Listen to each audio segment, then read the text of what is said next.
Ma mère me disait toujours, oui, c'était l'indépendance. Il ne rêvait que de ce jour. Tout a été fait pour ce jour. Tous les combats, toutes les souffrances, toutes les privations, c'était vers ce but. Ils n'en avaient qu'un seul, même si au cours de ce chemin douloureux et long, il y a eu pas mal de personnes qui sont parties, des disparus, des shohada, et mon père particulièrement, qui était disparu, dont on n'a jamais retrouvé la trace, enfin, on n'a jamais cherché non plus, hein, il faut dire les choses. Mon père, Dahman Rebaïn, c'était pendant la bataille d'Alger, en 1957.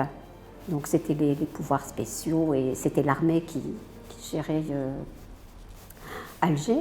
Ils sont venus le 21 février 1957 au domicile familial à Kouba, à la rue Ampère exactement. Et c'est les bérets rouges, c'était les militaires de Bijar qui sont venus le chercher. Il est parti, il avait 30 ans. Il était marié.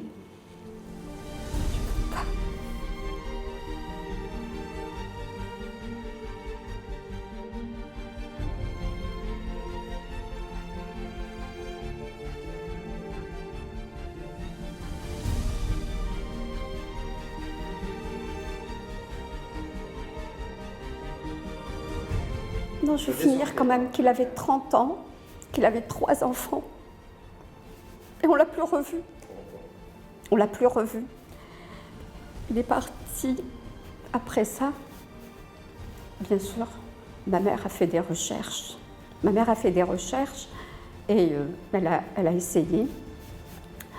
Donc, elle a été à l'administration française pour chercher, pour savoir où il était. Et c'est à partir de là qu'ils m'ont dit. Elle n'en a jamais parlé, hein, mais je savais qu'elle avait fait des recherches. Et puis, bien après, j'ai su des bribes, c'était que des bribes, que bon, il était passé par la Villa Suzuni, et puis il est passé par Niemsos, et puis voilà, et surtout, c'était à cette époque, il faut dire que Alger, c'était vraiment l'enfer, de ce qu'on m'a raconté, hein, qu'il y avait beaucoup de disparus, de personnes, dans le même cas que mon père. Et à ce moment-là, il y avait maître Jacques Vergès, défunt maître Vergès. Ma mère a été le voir, elle le connaissait, pour lui dire voilà qu'est-ce qui se passe et tout. Et on dit bon, ben, il n'y a qu'une seule, comme il y en a beaucoup, on va essayer de regrouper toutes ces familles de disparus. Et le bouche à oreille a fonctionné à la Casbah et ailleurs aussi. Et ils se sont retrouvés, ça c'est ma mère qui me racontait cette partie, et ils se sont retrouvés avec un nombre de femmes très important qui faisaient tout le tour, paraît-il, de l'hôtel Aleti, qui est maintenant l'hôtel Saphir, et où il y avait donc maître Jacques Vergès, Corrigé et Zavrian, avec des tables tout simplement, et un cahier où il prenait le nom, le prénom et le jour de l'enlèvement du disparu par les bérets rouges ou autres. Voilà un peu, et puis bon, ça a donné naissance au livre Les disparus, qui a été fait. Il y a eu une première édition qui a été faite et qui est sortie dans les temps modernes, je crois, avec les éditions Maspero. C'est le premier livre, parce qu'il y en a eu plusieurs, des cahiers verts.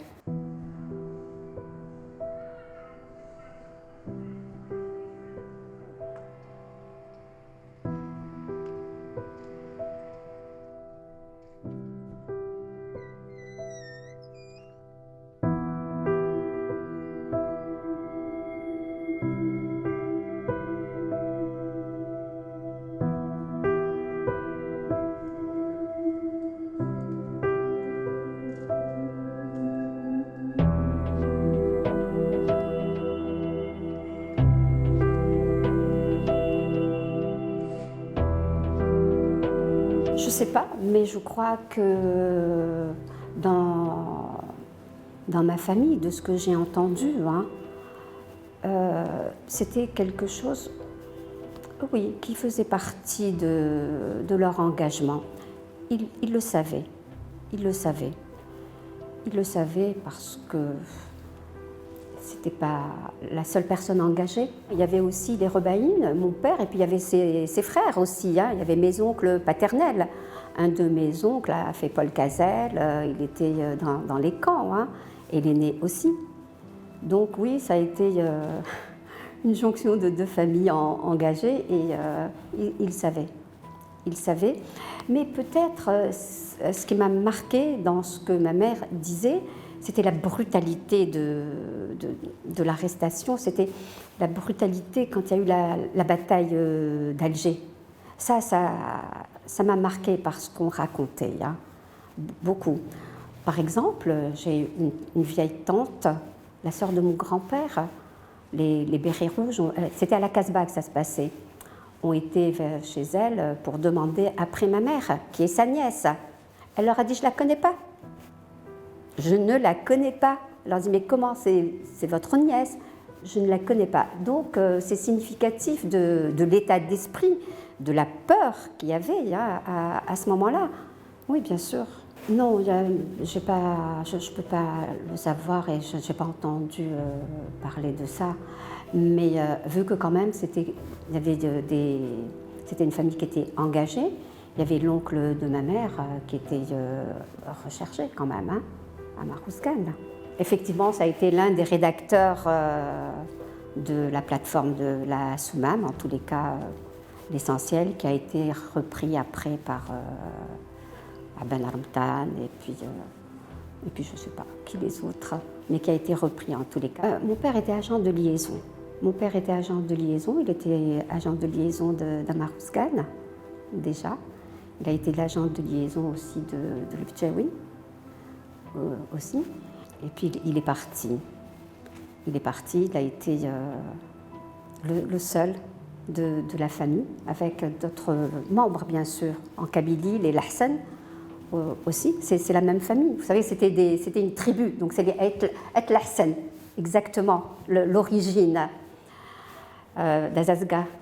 Donc il y en a eu aussi en Kabylie qui sont morts, mais qui ne sont pas disparus. Hein. Il y a encore les tombes au village. Déjà, de ce que je connais, les bribes que je connais de mon père, ça a été récupéré un peu à droite, à gauche, un milieu familial, une personne qu'il a connue quand il était jeune et qui reconnaît la fille de Abdelrahman Rebaïn, et c'est avec un regard attendrissant, compatissante et bienveillante qui dit « oui, j'ai connu ton père, oui, c'est tout, hein, pas plus ». C'est une histoire qu'on essaie d'écrire, mais c'est pas évident. Ma mère a vu mon père, je crois, à Bni Messous.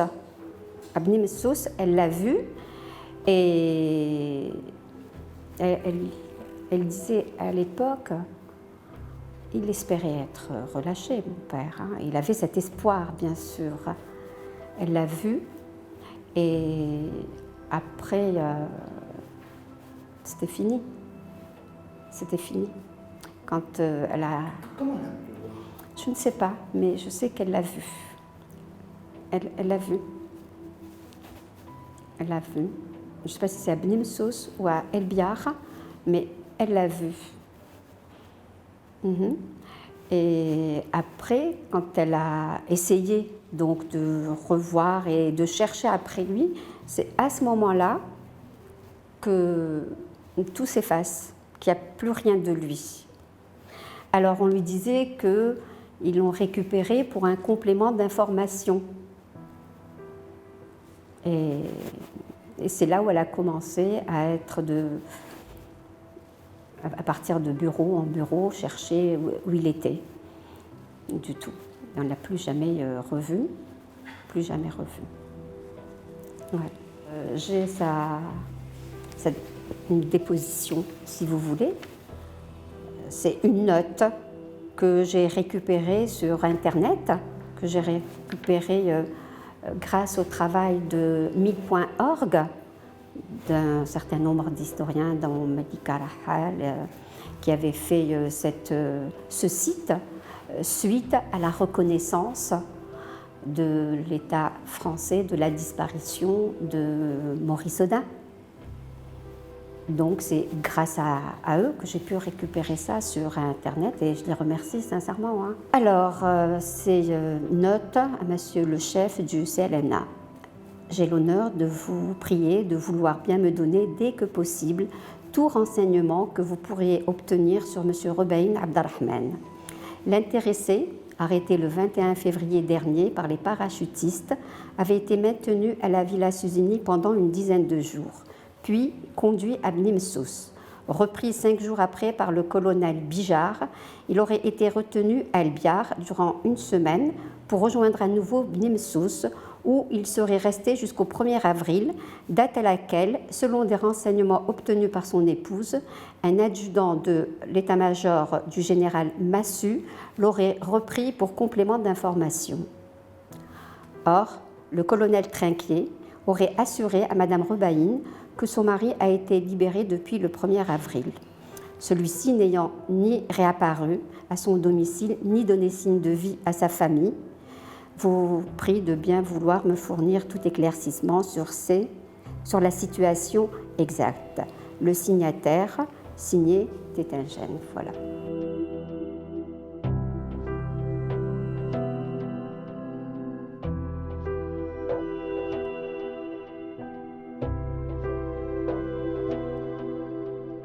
Je l'ai rencontré par hasard parce que c'est vrai que j'ai essayé de voir, de chercher Roubaïn Abdelrahman. Il a disparu comme ça et puis il n'y a plus rien de lui. Je trouvais ça vraiment difficile à vivre. Difficile parce que c'est une douleur qu'on porte en soi continuellement. Ça ne s'arrête pas. On cherche. Et je suis tombée dessus.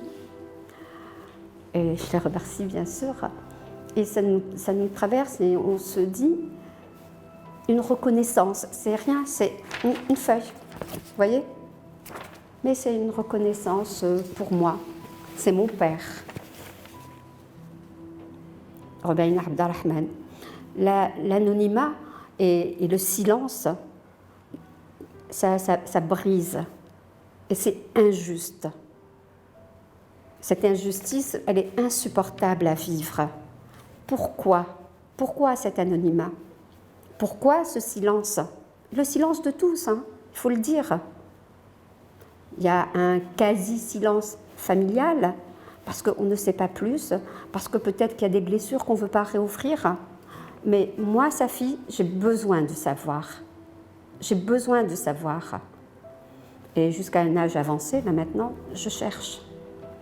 Je veux restituer un peu son histoire. C'est pour ça que je disais, oui, il avait 30 ans, il avait 3 enfants, il avait une vie. C'est pas comme ça, seulement un disparu. Non, on est obligé de lui redonner vie peut-être à travers cette forme de recherche, on essaie, cette forme de reconnaissance plutôt, de le faire vivre.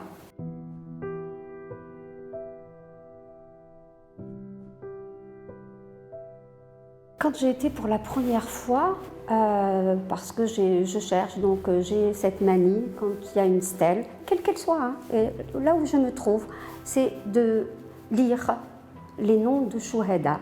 Voilà, ça je l'ai. Et puis à Kouba, je ne le savais pas. Il y a le nom de mon père. Ça m'a fait quelque chose.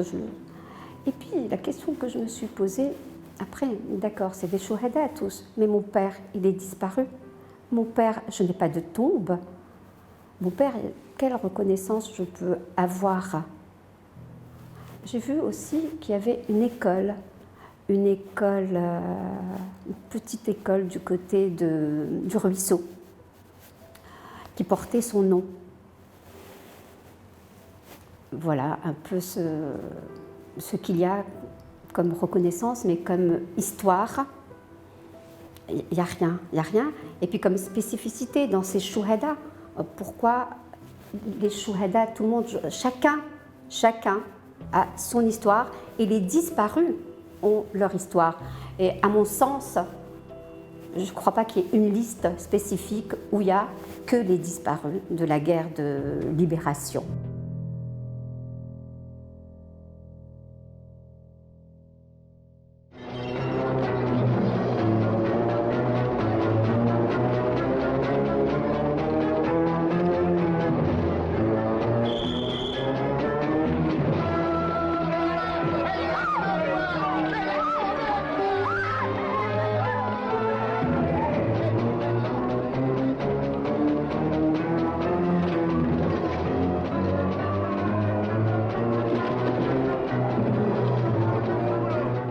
Il me semble, au niveau des cahiers verts, il y en a eu 1 et 2, il y a 200 noms peut-être, pas plus. Hein.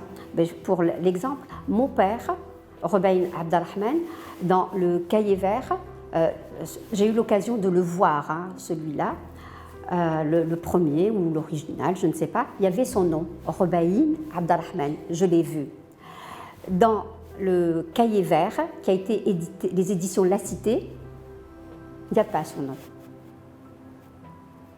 Alors je lance un appel, celui qui a le cahier vert dont la couleur est verte, ce serait gentil de me faire part par l'intermédiaire de Maghreb émergent, je vous le rendrai, soyez sûrs, voilà, mais juste pour le rééditer peut-être, voilà. Donc à ce niveau déjà, il y a des noms qui manquent. Si ce n'était pas la feuille, la note que j'ai récupérée sur le site 1000.org, ben, je ne l'aurais pas eu. Je l'aurais vu, puis c'est quelque chose que je porte en moi, mais on a envie quand même d'une reconnaissance pour ce disparu. Surtout, les enfants de disparus, on était très jeunes, bien sûr, mais on n'a rien.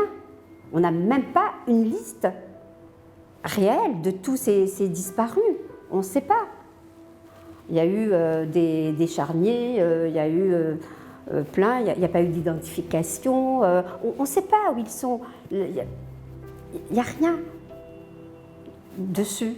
Donc effectivement, oui, il ne peut pas y avoir de connexion, sauf une connexion affective, sentimentale, pour dire oui, je peux comprendre la douleur de ces familles, la douleur qu'ils vivent, ça doit être pareil.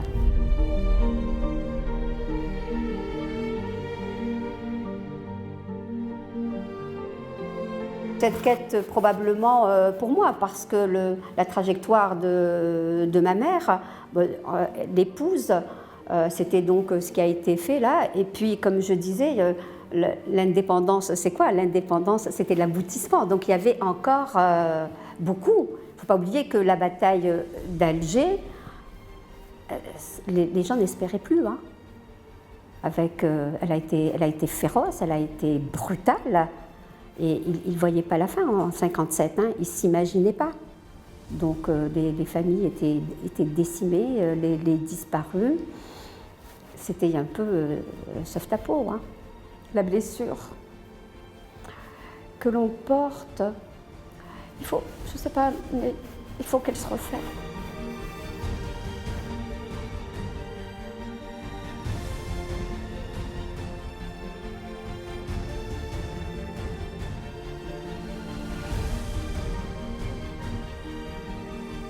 Bien sûr, c'est une quête de quoi? C'est une quête de savoir qu'est-ce qui lui est arrivé, comment, qu'est-ce qui s'est passé. C'est ça? Donc, oui, bien sûr. Restituer un peu de sa vie, ce qu'il a été. C'est que c'est générationnel en plus. Générationnel parce que j'ai mes enfants et un de mes enfants qui est grand maintenant, adulte, quand il était beaucoup plus jeune, il devait avoir, je ne sais pas, 6 ou 7 ans, peut-être un peu plus, mais pas plus de 7 ans, oui. Tu sais, il rentre un jour après l'école à la maison Et il n'était pas content. Il n'était pas content du tout. Il était en colère, mais je ne comprenais pas. Qu'est-ce qu'il avait? Mais qu'est-ce qui se passe? Qu'est-ce que tu as? Oui, je ne sais pas. Pourquoi je n'ai pas de grand-père? Qu'est-ce que c'est que cette question? Comment ça, pourquoi tu n'as pas de grand-père? Oui, à l'école, ils ont tous un grand-père, mais moi, je n'ai pas de grand-père. Du côté paternel et du côté maternel. Des deux côtés, en fait. Hein. Il n'avait pas de grand-père. Mais est-ce que je m'attendais à ça, moi? Il n'avait pas de grand-père, mon fils. J'ai dit, ben oui, tu n'as pas de grand-père. Mais pourquoi je n'ai pas de grand-père? Alors, il faut expliquer à un enfant de 6 ou 7 ans qui est le petit-fils du disparu et du shahid, hein, okay, qu'il n'a pas de grand-père. Donc on lui explique que voilà, ses grands-parents paternels, maternels sont morts pour le drapeau de l'Algérie, quoi. On essaie avec des mots simples, mais pour un enfant c'est peut-être abstrait encore. Il ressent pas ça. Pour le moment, ça l'a calmé un peu, ça l'a calmé. Donc on a expliqué comme on a pu en tant que parent, mais il est revenu le lendemain avant de partir. Maman, mais pourquoi j'ai pas un grand-père? Là, sur le pas de la porte, il partait à l'école. Mais pourquoi j'en ai pas? Je savais plus quoi dire. Je lui dis, c'était vis-à-vis des copains, qui avaient tous un grand-père.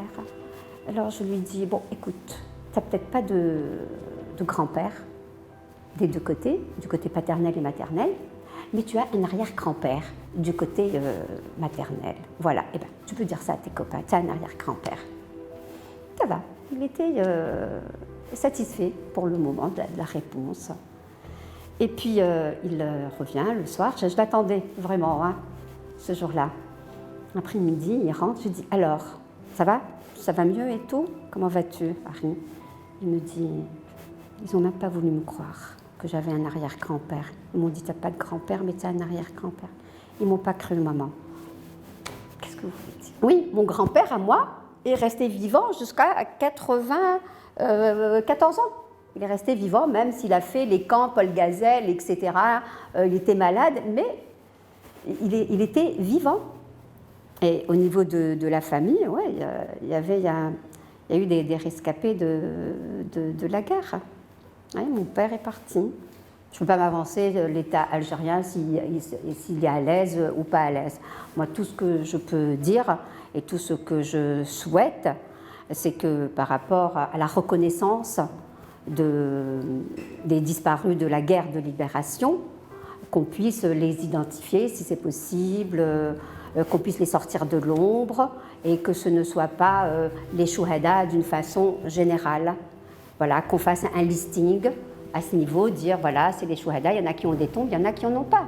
Ce que je souhaite, ce serait déjà qu'on me dise l'État français à ce moment-là. C'est la bataille d'Alger. Mon père a été arrêté le 21 février par les parades de Massu et de Bijar. Donc, c'est à eux, c'est l'État français. C'est les pouvoirs spéciaux à ce moment-là, 56. Donc oui, c'est à eux que je demande juste, je veux savoir. Je veux juste savoir, mon père, est-ce que c'est entre la villa Suzuni et Beni Messous où il est passé, où il est parti, où il est à ce moment-là, tout simplement.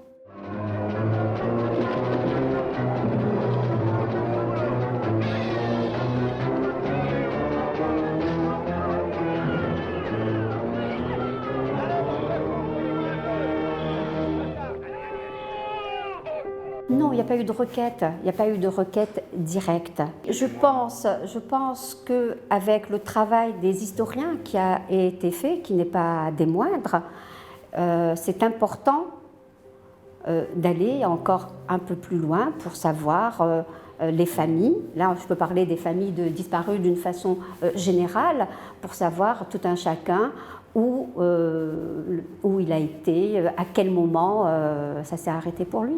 Tout simplement. C'est quelque chose que je traîne depuis mon adolescence.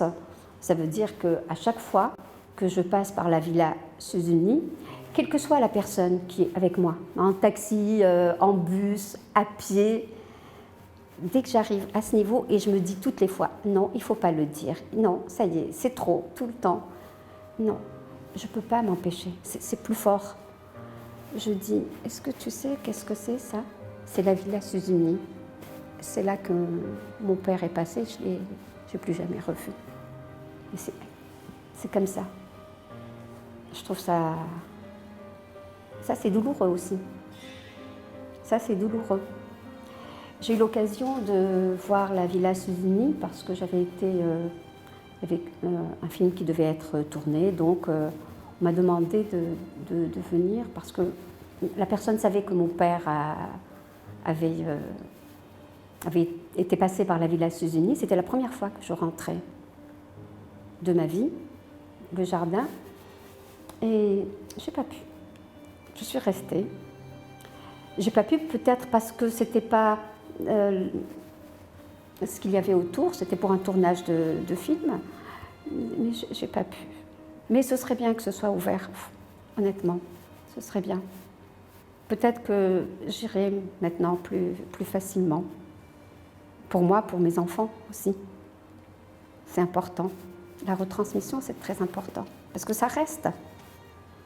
De voir les familles de disparus de la guerre civile, toutes les fois, bien sûr que j'étais pas seulement compatissante, mais je me disais, je savais ce qu'elles ressentaient. Je savais ce qu'elles ressentaient, ces familles, et je savais la douleur qu'elles portaient. Et ce que je savais aussi, que ce serait une douleur à vie. C'est une douleur à vie. C'est une souffrance avec laquelle vous vivez, tout simplement. Et ça, je le savais. Et je me disais, je ne sais pas si elles savent ce qui les attend. Il faut le dire. Il faut le dire. Il faut parler. Il faut dire les choses. Il faut nommer les choses, comme dirait quelqu'un. Il faut le dire. Ça apporte du réconfort. D'abord, de le dire. Moi, quand à chaque fois qu'il y avait une personne qui connaissait mon père et qui me disait oui avec bienveillance, c'est la fille de Abdelrahman, la première des questions c'est « tu l'as connue ?» Alors, c'était comment? Il y avait, oui, bien sûr, on disait que du bien, mais comme on a envie de tisser un peu son histoire personnelle à ce disparu, à mon père, j'ai envie de connaître son histoire. Il a été adolescent, et puis ça a été un homme, et puis ça a été un militant. Donc j'ai envie de cette histoire. Et la personne, quelques-unes, rares, pas beaucoup, n'avait une amie comme ça de la famille. C'était très particulier celle-là, parce que c'était avec un regard très, très doux qui me parlait de mon père et tout. Bon, j'imaginais des choses.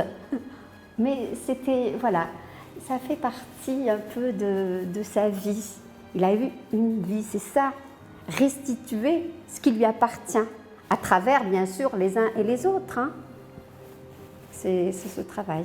À aucun moment, parce que de toutes les façons, il ne faut pas oublier que les enfants de Chouhada, c'est ce que je te dis, c'était ensemble, ce n'était pas les disparus. Donc c'est toute la différence. Moi, je le ressentais parce que je suis une fille de disparus. Donc je savais ce qu'elle pouvait ressentir. Mais sans plus. C'était pas une association. Nous, nous, les familles de disparus de la guerre de libération, maintenant, s'il y a une reconnaissance, comme je disais, sortir de l'anonymat, ces disparus, surtout. Parce que c'est des chouhadas. D'accord, on le sait, mais c'est différent. On n'a pas de tombe, on n'a pas de corps, on n'a rien.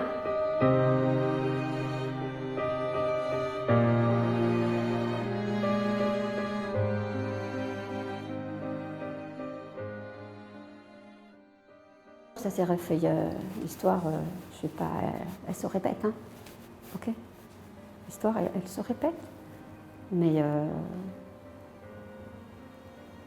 je reviens toujours pour te dire que voilà dans quelles circonstances Et le contexte de la bataille d'Alger, qui a été dévastateur, dévastateur. En tous les cas, dans ma famille, c'est un souvenir, c'est horrible quand ils en parlaient, que dernièrement, parce que c'était toujours sous forme d'anecdotes assez, avec un peu d'humour. Quand les moudjahidettes se retrouvaient, mais elles ne disaient pas réellement ce qu'elles avaient vécu dans la torture, non. Non, elles ne le disaient pas à ce moment-là, peut-être après, elles ont pu parler.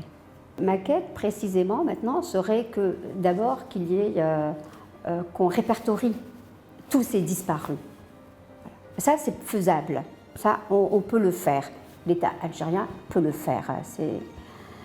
Et puis après, bon, bien sûr, c'est plus technique, après les identifications des charniers, de tout ça. Et il y a un travail d'historien aussi, vraiment à qui je les remercie, et pas suffisamment pour ce qu'ils ont fait suite donc à la reconnaissance de Maurice Audin, qui a été l'élément déclencheur, hein, il faut le dire. Ça a été la porte ouverte et ça m'a permis, en tous les cas, d'avoir une petite partie de l'histoire de mon père.